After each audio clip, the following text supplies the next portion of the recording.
vida está llena de decepciones, heridas y dolor.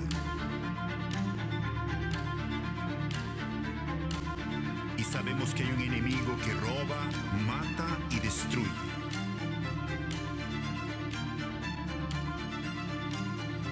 Pero Jesús nos ha dado vida, esperanza y paz. Y sabemos que más grande es Él que está en nosotros que el que está en el mundo. No luchamos contra las personas, sino contra poderes de la oscuridad. Hemos sido llamados a ser vencedores en Dios y podemos tomar los pasos para confiar en Él.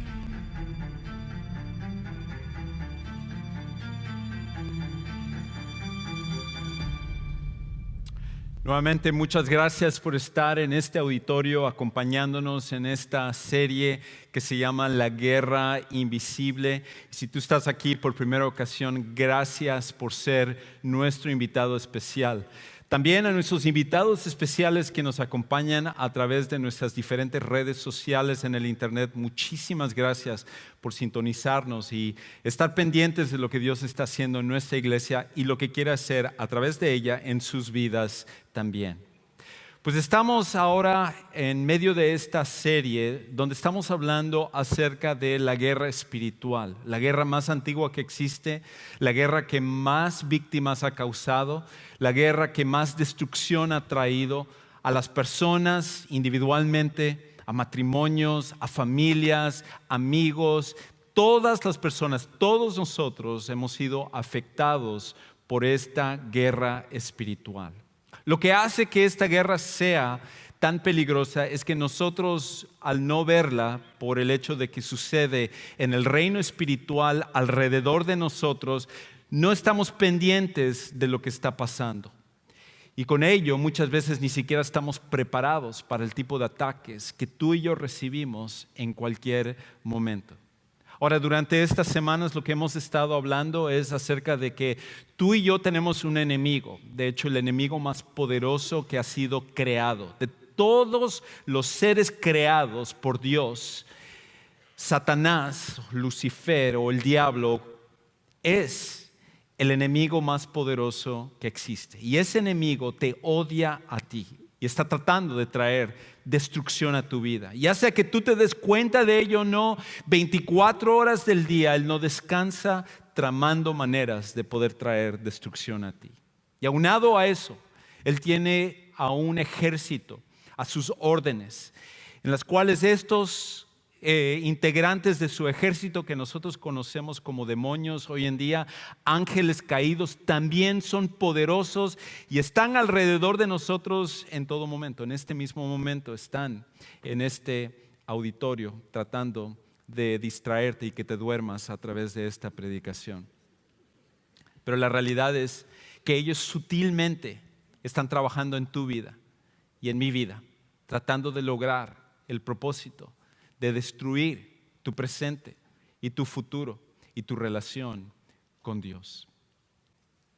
Y la pregunta que hoy tenemos que hacernos es, ¿cómo nos mantenemos firmes ante adversarios, enemigos tan poderosos?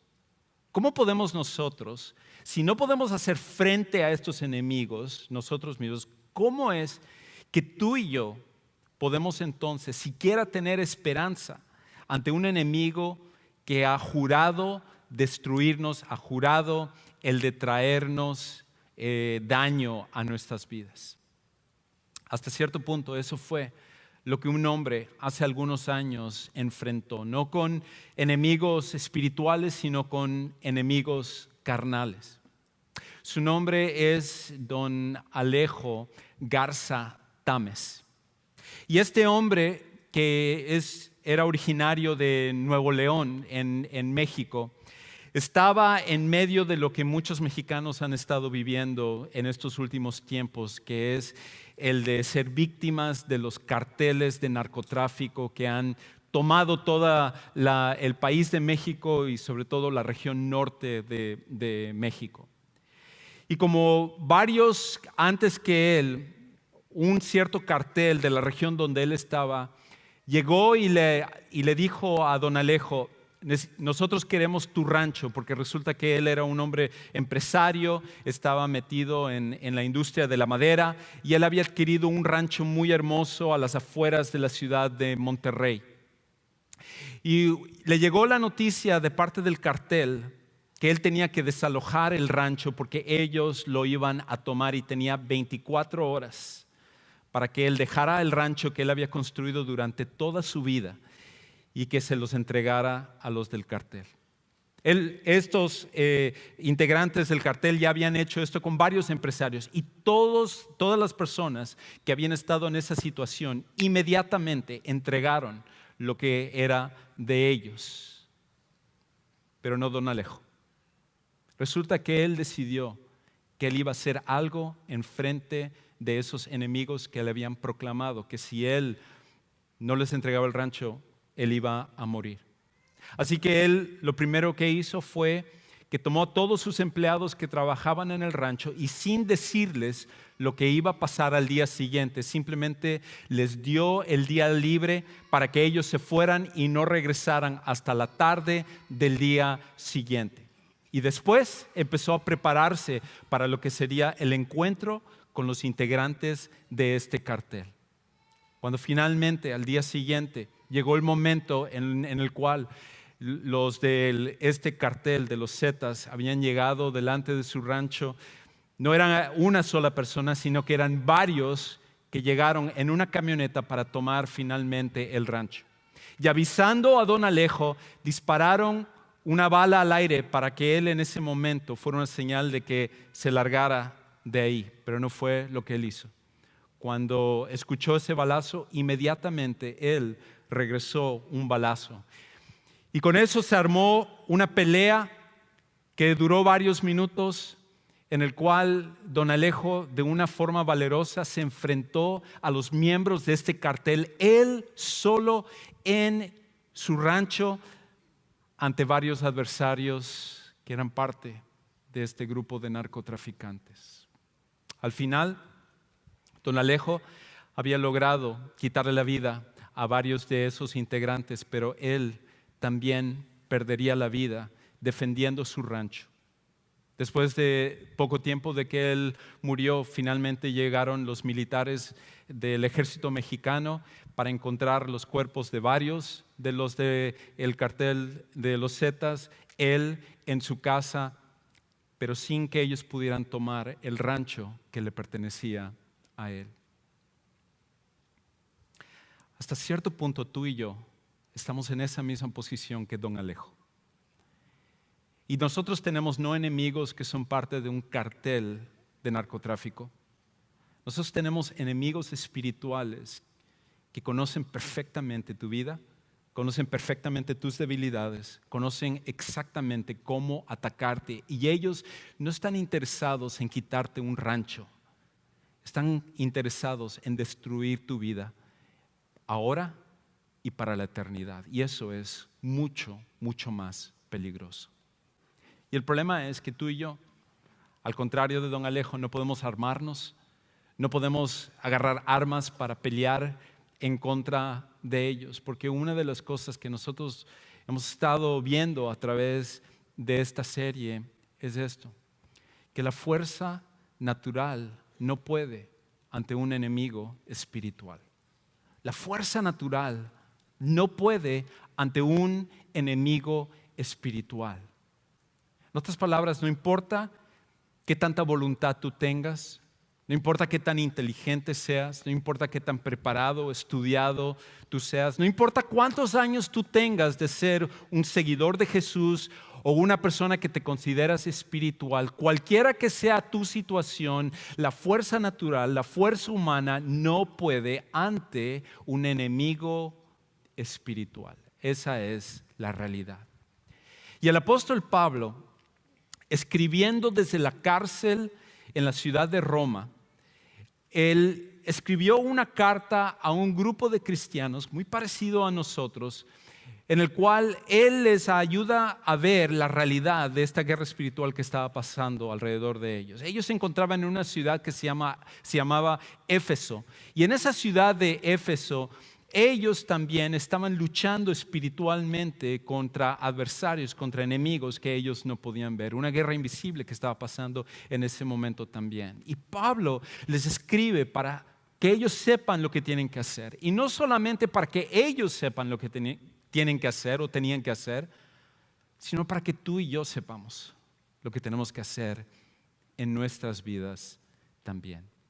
Y por eso, en Efesios capítulo 6, versículo 12, como hemos estado viendo en estas semanas, Pablo da la base, los principios para que tú y yo podamos hacer frente a estos enemigos que nosotros con nuestra fuerza natural no podemos enfrentar. Escucha lo que él dice en el versículo 10, Efesios 6, 10. Por lo demás, fortalezcanse en el Señor y en el poder de su fuerza. Pablo comienza toda esta idea de la guerra espiritual, de la lucha contra enemigos espirituales, no diciendo, mira, ármate, haz más ejercicio, aprende un arte marcial, compra un arma, toma un curso de autosuperación personal. Pablo no dice ninguna de esas cosas porque ninguna de las cosas que nosotros podemos hacer puede contra enemigos espirituales. Los enemigos espirituales son mucho más poderosos que tú y yo. Y por eso, erróneamente, en algunas iglesias se habla acerca de que tú y yo podemos declarar victoria sobre el enemigo, nosotros podemos amarrar al enemigo, podemos atar al enemigo, podemos hacer un montón de cosas, reprender al enemigo, podemos hacer muchas cosas y eso es la manera en la cual nos defendemos. Pero la realidad es esta, que la Biblia nunca dice que eso es lo que tú y yo tenemos que hacer. Porque en ti y en mí no está la fuerza natural que tenemos para enfrentar a nuestros enemigos. Por lo tanto, Pablo constata desde el principio que la fuerza tiene que venir de Dios. Porque solo Dios es todopoderoso. Porque solo Dios puede vencer a un enemigo tan fuerte como Satanás y al ejército que él tiene. Y él es completamente poderoso. Y en él es donde nosotros nos refugiamos. No en nuestra fuerza, sino en la fuerza que tiene que venir de Dios. Entonces, continúa diciendo él en el versículo 12. Porque nuestra lucha no es contra carne y sangre, o contra sangre y carne. Siempre lo digo al revés por alguna razón, lo anoté igual la semana pasada y algunos están diciendo, tiene dislexia Juan Carlos. A lo mejor es parte de eso. Porque nuestra lucha no es contra sangre y carne, sino contra principados, contra potestades, contra los poderes o gobernantes de este mundo de tinieblas, contra las fuerzas espirituales de maldad en las regiones celestes. En otras palabras, tú y yo estamos enfrentando a enemigos que son sumamente fuertes, como veíamos la semana pasada, son poderosos, son organizados y son mortales. Ellos traen destrucción, traen muerte a nuestra vida y ellos actúan de una manera tan organizada y son tan poderosos que tú y yo solos no tenemos ninguna esperanza. Y ninguna arma que nosotros tengamos en nuestra fuerza natural puede ante ese tipo de enemigos. Por eso es que adversarios espirituales requieren armas espirituales. Adversarios espirituales requieren armas espirituales. La única manera de hacer frente a este tipo de enemigos, de adversarios, de seres que te odian con toda la pasión que tienen y buscan cada oportunidad de traer destrucción, es armas espirituales, porque no hay otra manera de hacerlo. Y lo que Pablo nos va a decir en un momento es que ante todos estos enemigos que tenemos, Dios nos ha dado las armas para que tú y yo podamos hacer frente a ellos y de esa manera poder mantenernos firmes ante el peor ataque de Satanás. De manera que cada vez que Satanás o uno de los demonios o uno de los de su ejército ataca tu vida y trae algo a tu vida, tú puedes mantenerte firme. Tú puedes seguir adelante. Tú no tienes que derrumbarte cuando vienen esos ataques, porque Dios ha dado el medio para que tú y yo entonces podamos hacer frente a ellos y mantenernos firmes ante el peor de los ataques. Ahora, la pregunta entonces tiene que ser, ¿cuáles son estas armas? ¿Cuánto cuestan? ¿Dónde lo compramos? ¿Hay aquí en la librería para que de una vez me lleve unos 2 o 3 con todo lo que yo estoy enfrentando? No, ninguna de estas armas hablamos desde un punto de vista físico. De hecho, como vamos a ver en un momento, la Biblia llama a esto una armadura. Es una armadura espiritual. Y en ocasiones uno escucha que a veces se ha enseñado este pasaje como que nosotros tenemos que adquirir cada una de las piezas de esta armadura. Y el gran problema que muchas veces trae como confusión la manera en la cual se ha enseñado este pasaje es como que hay una separación entre Dios y la armadura. Y como que Dios, como tipo He-Man, nos ha creado una armadura y nosotros con el poder de Grayskull levantamos nuestra espada y recibimos la armadura. Los que son de mi edad van a entender esa referencia. Algunos dicen, no sé de qué estás hablando en lo absoluto. Pero la cosa es un error pensar que la armadura es algo que está separado de Dios. Que Dios ha puesto esta armadura y tú simplemente tienes que tomarla y dices, gracias Dios por la armadura y me voy a luchar y a pelear contra mis enemigos. No tiene nada que ver con eso. De hecho, lo que vamos a encontrar es esto. Que Dios mismo es nuestra armadura espiritual. Y ponérnoslo es una decisión personal. Dios mismo es nuestra armadura espiritual. Y ponérnoslo es una decisión personal. Dios no está pidiéndote que tú vayas y agarres la armadura separado de Él.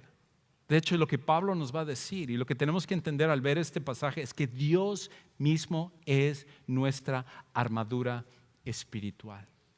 Y debido a que Él es nuestra armadura espiritual, entonces es en Él que tenemos que depender.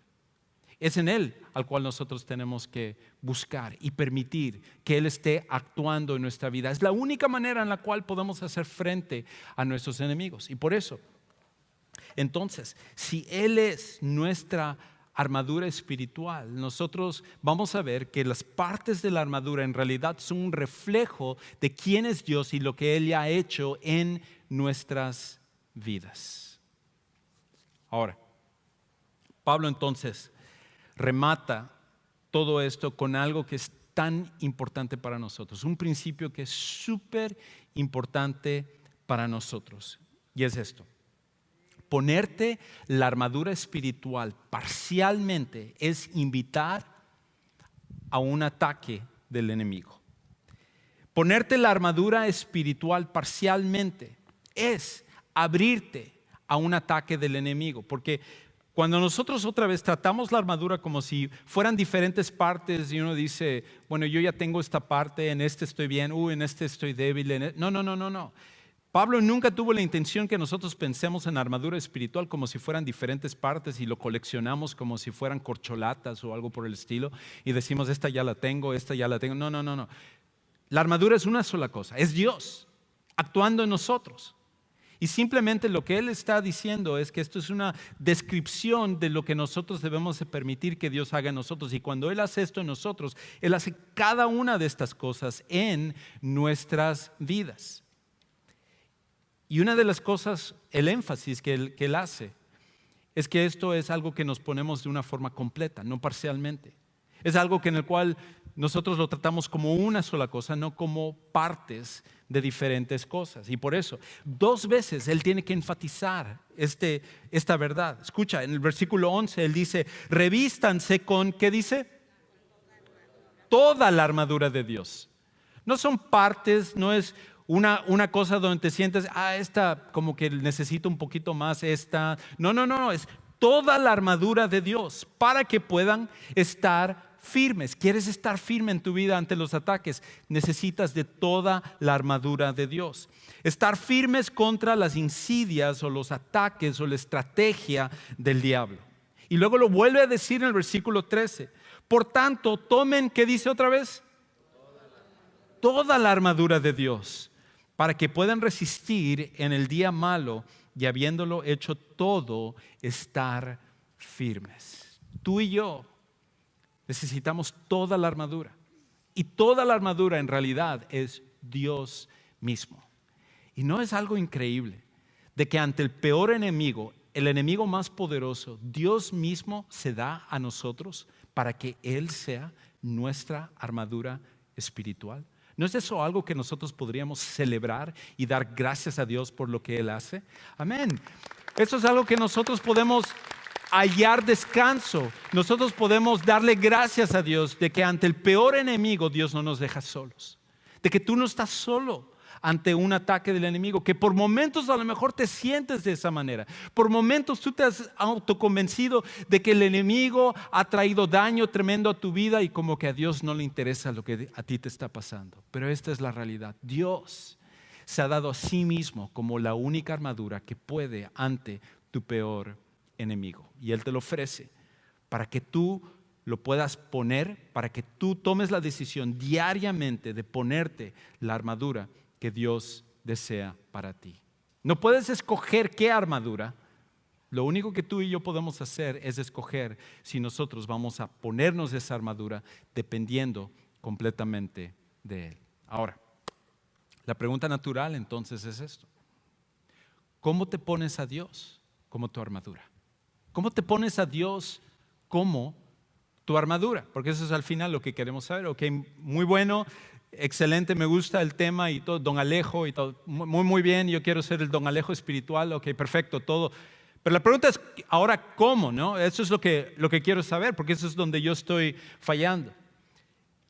Y para ello vas a tener que regresar la próxima semana, porque hoy voy a tocar solo las primeras 3 partes de lo que es la armadura. Y otra vez, como dije, esto no es 3 cosas y, ok, no regreso a la próxima semana, pero por lo menos con las primeras 3 la hago. No.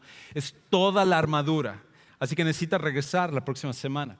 Cuando tu esposo en la mañana diga, hoy tengo sueño, me voy a quedar. No. Tú le das un codazo, le quitas las cobijas y haces que venga acá. Necesitamos estar la próxima semana aquí. Y en esas 3 primeras partes, lo que vamos a enfocarnos es en esta idea de mantenernos firmes. Todo es necesario, toda la armadura de Dios, pero específicamente estas 3 primeras partes como que tienen un énfasis, o por lo menos Pablo hace un énfasis en ayudarnos a que podamos estar firmes contra los ataques o las estrategias del enemigo. Ahora, lo que es interesante es que mientras que Pablo tenía en mente la guerra espiritual, y él empieza a describir lo que son las partes de esta armadura espiritual. Delante de él, cuando él está en la cárcel, cuando en realidad está en una casa y está siendo prisionero, esperando presentarse delante del emperador para que el emperador pueda hacer un juicio con respecto a su caso específicamente. Estando él allí, un guardia romano, un soldado romano, es asignado a él. Y como parte de lo que él está viendo es a ese soldado romano. Y cuando él ve a ese soldado romano, él empieza a decir, wow, hay un paralelo entre lo que el soldado romano hace, la manera como él se arma para poder salir ante la pelea, ante un ejército, y lo que el cristiano también tiene que hacer ante un enemigo espiritual. Y de hecho, quizás la imagen que él estaría viendo sería algo como esto.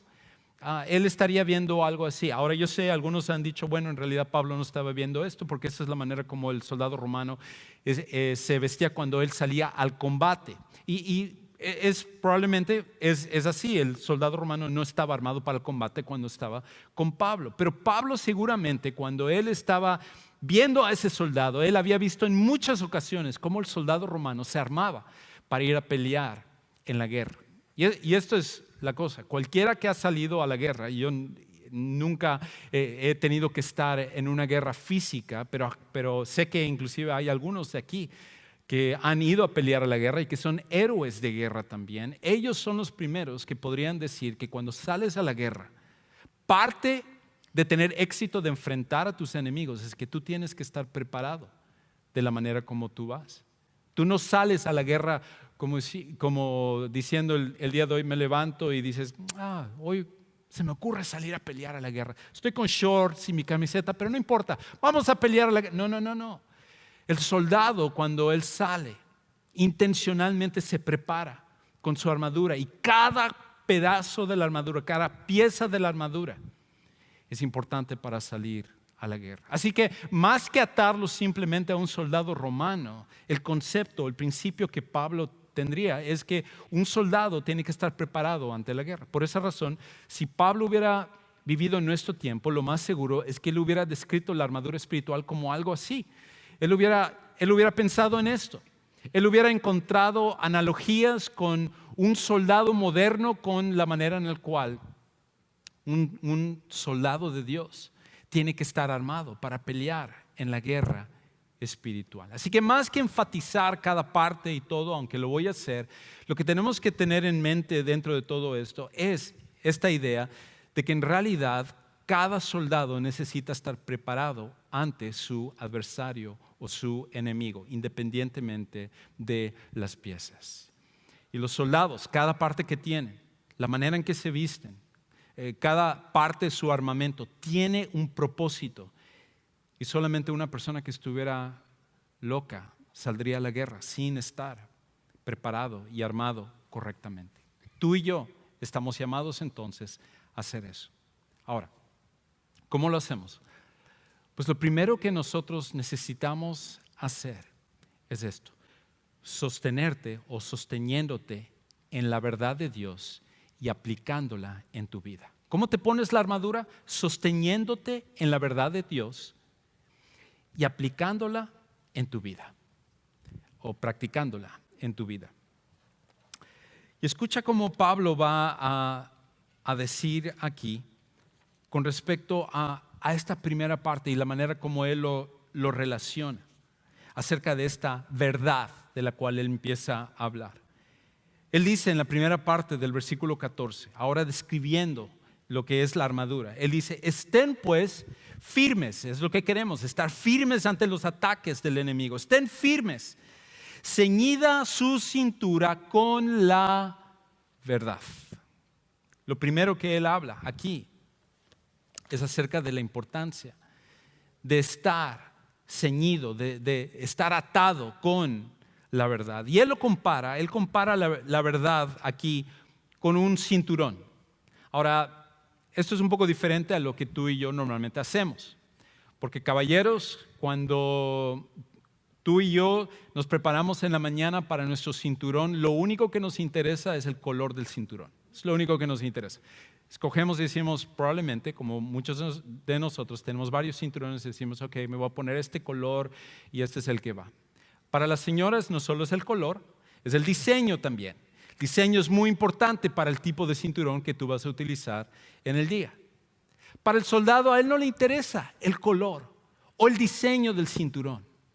Para el soldado, el cinturón específico que él utiliza tiene la función de sostener todo lo demás que él va a poner ahí. De hecho, comienza siendo la primera parte porque es lo que sostiene todo lo demás.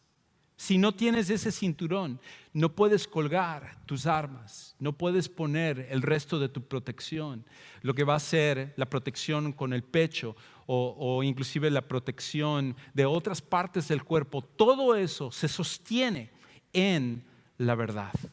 Y Pablo entonces dice, esto es como un cinturón que tiene que sostenerse y que tienes que practicar. Ahora, la razón por la cual esto es tan importante hoy en día es porque todos nosotros estamos en un ataque con respecto a lo que es verdad y lo que es mentira. De hecho, Satanás casi siempre comienza atacándote con una mentira. No casi siempre, de hecho siempre te ataca con una mentira. ¿No es eso lo que él hizo con Eva? ¿No es eso lo que hizo con ella, los primeros seres humanos, y vez tras vez a través de la humanidad, inclusive llegando al Señor Jesús, vuelve a utilizar en la tentación en el desierto, después de 40 días que él había ayunado, 40 días y 40 noches que él había ayunado, llega a presentarle cosas que eran mentiras. Y uno cuando ve inclusive lo que él dice, y no tengo tiempo de entrar tanto a las tentaciones hoy en día, pero siempre hay un poco de verdad mezclado con un poco de mentira. Y eso es lo que Satanás hace. Si Satanás llegara simplemente con la mentira, nosotros podríamos decir, no, eso no es cierto. Eso no me afecta, eso no lo creo. Pero Satanás no viene de esa manera. Satanás casi siempre viene diciéndote algo que es verdad, pero mezclado con un poco de mentira. Y cuando es así, la gran mayoría de nosotros tendemos a caer en creer lo que es esa mentira. De hecho, ¿cuántas veces tú has leído en la palabra de Dios que Dios dice que Él te ama y te ama con un amor eterno? Que inclusive Él dio a su Hijo Jesucristo cuando aún tú eras pecador para que Él muriera por ti. Y tú lees eso y dices, wow, gloria a Dios, gracias a Dios por eso. Pero luego llegas a tu casa y Satanás te susurra al oído y te dice, sí, pero Dios también sabe lo que acabas de hacer. Dios sabe también acerca de esta debilidad que tú tienes. Dios sabe lo que tú haces cuando nadie más te está viendo. ¿Y tú crees realmente que Dios podría amarte siendo como eres tú? Y cuando viene la mentira y uno ve esa verdad, uno dice, sí, caramba, sí es cierto. ¿Cómo me va a amar Dios a mí? ¿Cómo puede Dios realmente complacerse conmigo? Yo creo que Dios está decepcionado de mí. Yo creo que a lo mejor hasta Dios está enojado conmigo. Dios está lejos de mí. Es por eso que me está pasando lo que me está pasando. Y sí, esto dice Dios que me ama, pero eso yo creo que es para otro tipo de cristianos. Es para otro tipo de personas que son más fieles, que están más entregados. Pero yo creo que Dios no me puede amar. Y Satanás sutilmente introduce un elemento de mentira con respecto a un elemento de verdad. Constantemente lo hace en tu vida y en mi vida. Pregunta, ¿qué mentira es el que Satanás te ha estado diciendo para atacarte y que tú has creído y que tú estás viviendo de acuerdo a eso? A lo mejor tiene que ver con un problema, alguna situación que tú tienes. A lo mejor es algo que tú has deseado y sientes que Dios no te lo ha dado y tú crees otra vez que a Dios no le interesa lo que te está pasando.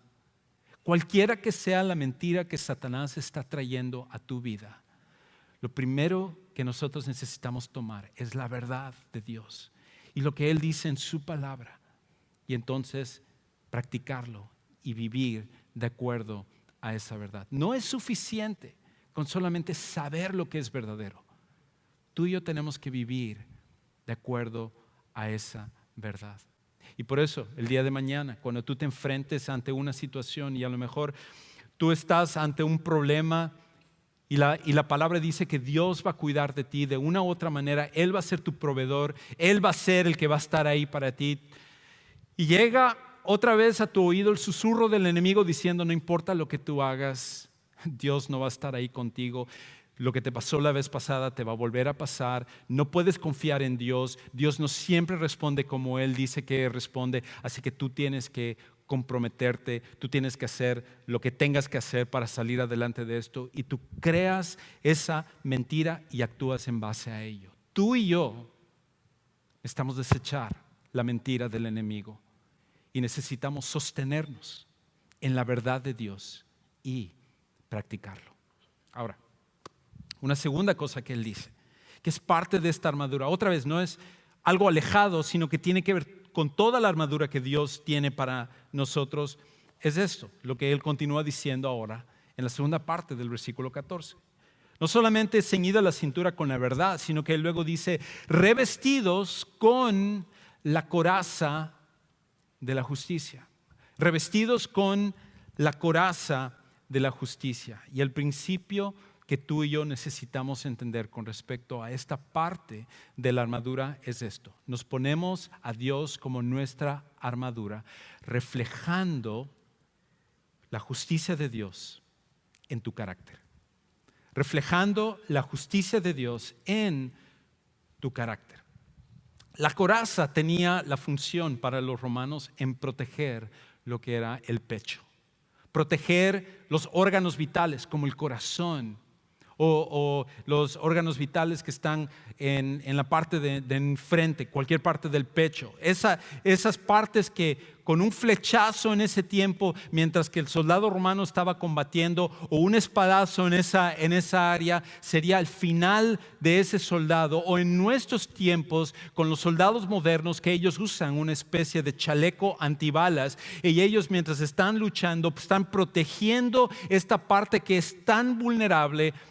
Pablo también dice, hay una parte que es vulnerable a nosotros. No es solamente la mentira que viene a nuestra mente, sino lo que nosotros también permitimos que entre a nuestro corazón, nuestras emociones y lo que está en el fondo de nosotros, y es al final lo que nos mueve con respecto a ello. Y aquí está la idea de la justicia de Dios y el hecho de cómo debe de afectar nuestro carácter.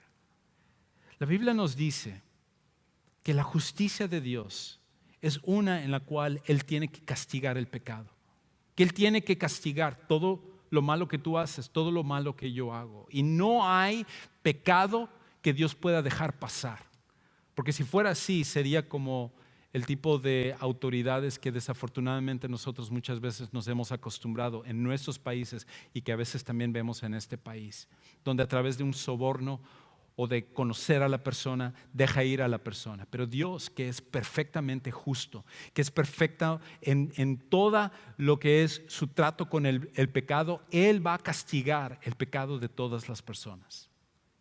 La pregunta es, ¿cómo Él puede castigar todos nuestros pecados?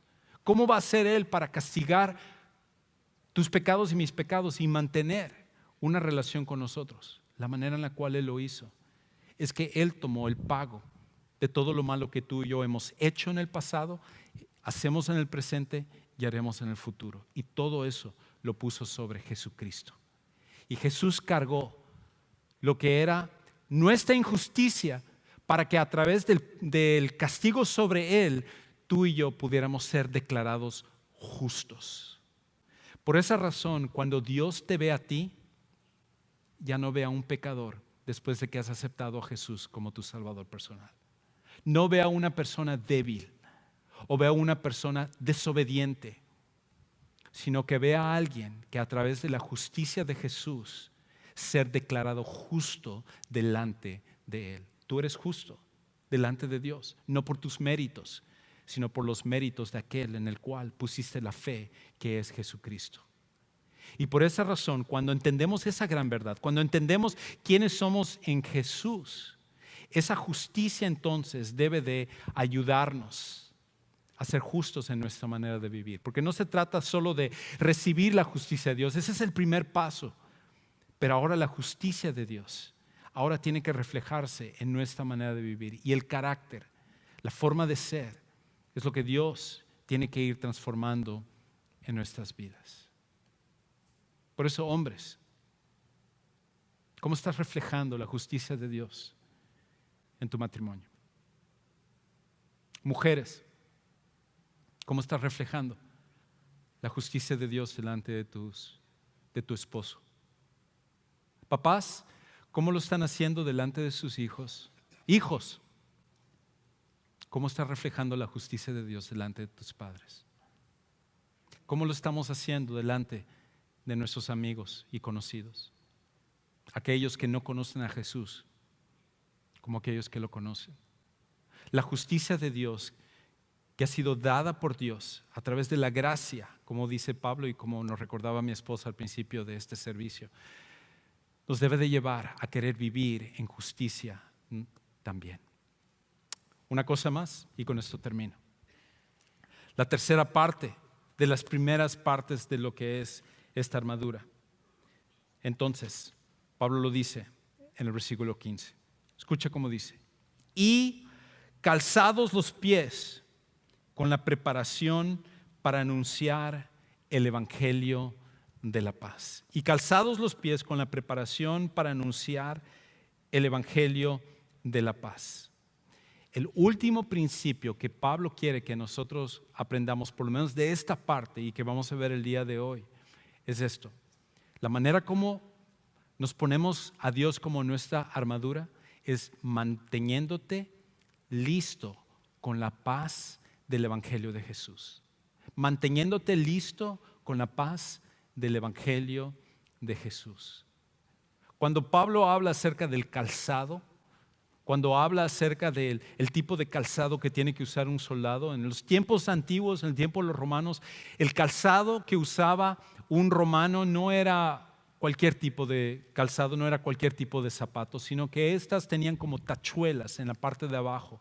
Y el propósito de eso es ayudar a que el soldado se mantuviera firme en el combate, que no retrocediera, que no se fuera para atrás ante el ataque de su enemigo, sino que pudiera mantenerse firme en su lugar ante el ataque del enemigo. De hecho, esa misma tecnología, esa misma forma de ser es lo que hoy en día los soldados usan. Cuando ellos usan sus botas especiales, tiene el propósito y está diseñado para mantenerse firmes en el combate. Y la pregunta es, ¿cómo nos mantenemos firmes nosotros en el ataque del enemigo? Y la manera cómo lo hacemos, la manera como estamos listos y mantenernos firmes ante el ataque del enemigo es por medio de la paz, por medio del Evangelio de Jesús. La paz del Evangelio de Jesús es esto, que no importa lo que suceda, no importa el problema que pases, no importa la situación que enfrentes, no importa que tú pierdas todo lo que tengas, no importa si al final te abandonan todas las personas que dicen amarte, no importa de que te quedes sin nada en esta vida, lo más importante que tú tienes no puede ser quitado, y eso es Jesucristo. Y si Jesús, que es lo más importante, porque todo lo demás va a pasar en esta vida, si Jesús, que es lo más importante, no puede ser quitado, entonces eso debe de llenarnos de paz. Por eso Jesús en una ocasión dijo, yo les doy paz, pero no como el mundo da paz. Porque el mundo da paz en base a otra cosa que puede ser removido.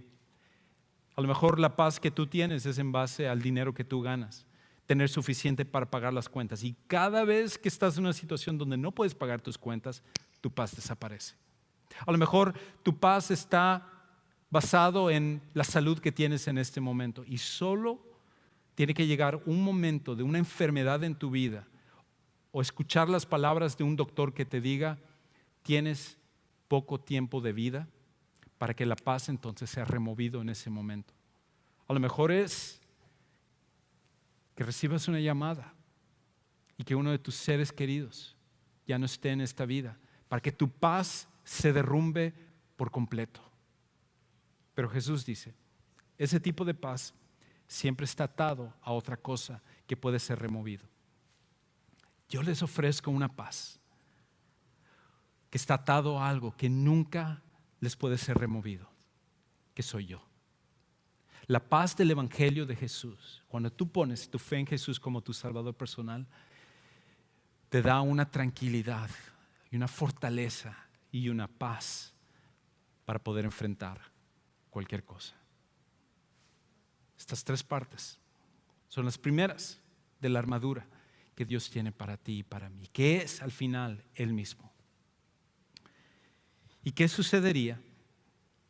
¿Cómo sería nuestra vida si nosotros cada día tomáramos la decisión, cuando nos levantamos en la mañana, de decir, Señor, aquí estoy, yo recibo la armadura que tú me das, te recibo a ti mismo, y que tú seas el que en este día me ayudes a todo lo que el enemigo va a tratar de hacer en mi vida? Si tú y yo viviéramos de esa manera, nuestra vida sería muy diferente a las luchas que al final terminan por derrumbar y destruir nuestras vidas. Todo comienza con la decisión de recibir a Jesús como tu Salvador personal. Y quizás en esta tarde tú estás aquí y siempre has creído que la paz con Dios, estar bien con Dios, tiene que ver con ser religioso. A lo mejor tú has sido parte de una religión, o a lo mejor tú has abandonado todas las religiones y tú eres una persona escéptica, pero hay algo que tú has escuchado el día de hoy, algo que has visto, que Dios está usando para tocar tu corazón y recordarte que aunque tú quieras negar la existencia de Dios, Él está aquí y Él te ama y Él quiere transformar tu vida. El cambio de vida sucede solamente cuando ponemos nuestra fe en Jesús. Pero la decisión de aceptar a Jesús es nuestra decisión. Y por eso en esta tarde me encantaría ayudarte a tomar esa decisión. Quizás tú nunca has puesto toda tu confianza en Jesús, lo has puesto en muchas cosas y todo te ha fallado, pero nunca lo has puesto en Jesús. ¿Por qué no venir en esta tarde a poner tu confianza en el único que vivió de una forma perfecta, que murió en la cruz tomando tu lugar y que aún más resucitó al tercer día, porque Él tiene poder sobre la vida y sobre la muerte, y Él te ofrece ese cambio que solo Él puede hacer? En este momento vamos a cantar, y mientras cantamos, alábale, bendice a este Dios que nos da esta armadura para enfrentar a nuestro enemigo. Pero si eres una persona que no ha tomado esa decisión, yo voy a estar parado aquí adelante hacia tu derecha y te espero para orar por ti y ayudarte a tomar la decisión que va a cambiar tu vida para siempre. Vamos a ponernos de pie y alabemos a Dios con nuestro corazón, y ven aquí adelante a tomar esta decisión.